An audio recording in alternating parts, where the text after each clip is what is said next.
The president is being accused of trying to divide Gambians using religion by establishing another Muslim elders. Is it a council or an advisory committee? council? Yeah. Yes. I mean, obviously, Peter.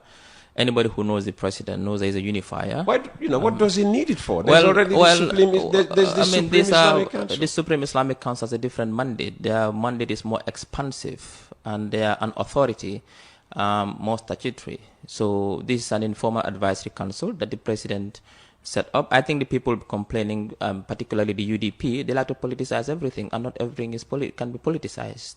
So what is important is that the president is a unifier. The president does everything to ensure that the country is united, to promote the peace in this country. He wouldn't do anything to divide this country. That is not his intention. That will never be his intention. But again, like I said, even if the president coughs, it is politicized. And this is one case of such politicization by the UDP. I think the complaint is only coming from the UDP. Gambians understand the purpose of this advisory council is to advise the government on religious issues informally. So, I mean, the Supreme Islamic Council's powers and mandate is more expansive and more comprehensive. So for me, it's a matter of politicization. Nothing is wrong with this advisory council. I think the people who are in this advisory council, some of them are either in the Supreme Islamic Council or are once in the Supreme Islamic Council, and if they know that it contravenes what the Supreme Islamic Council does or it duplicates their mandate, they wouldn't be part of this.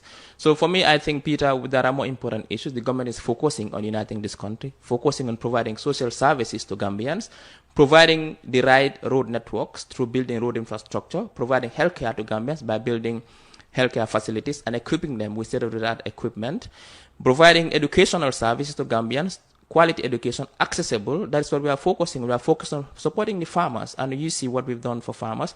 No other government has done it for farmers since independence. And that is the fact. So that is our focus, Peter. Let others focus on politicizing every issue the president does. The president is focusing on delivering to Gambians in line with his mandate to deliver. And that is what we are focusing on. So you say this is a council, an advisory council that will advise him on religious affairs? Part of the thing that they'll do is to advise government on religious affairs. No, qualify the religious affairs, because they wouldn't be advising them on, Christian affairs. Well, who said that?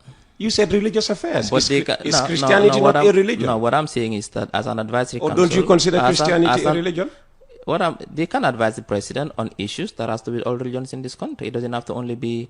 they can advise Muslim, on Christianity? Not in terms of the specifics, but perhaps if there is a misunderstanding, the president can send them somewhere to solve those issues.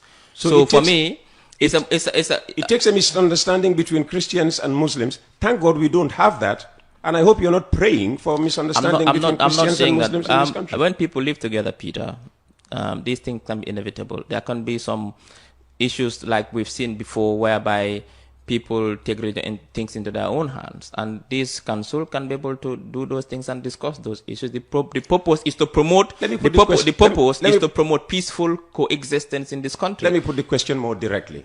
So he has an advisory council on Islamic religious affairs. Yes. When will he have an advisory council on Christian religious affairs? Because we have the same right to the president. Well, that question is for the president to answer. Will you try and get us an answer? We will take note on that. Because we Christians demand our rights as citizens. But the rights have been granted as citizens, Peter. I think this is one of the countries where minority rights are respected and promoted, and nobody can really deny that. And as a government, the policy is to ensure that there is peaceful coexistence and that all minorities, minority rights in this country are promoted and protected.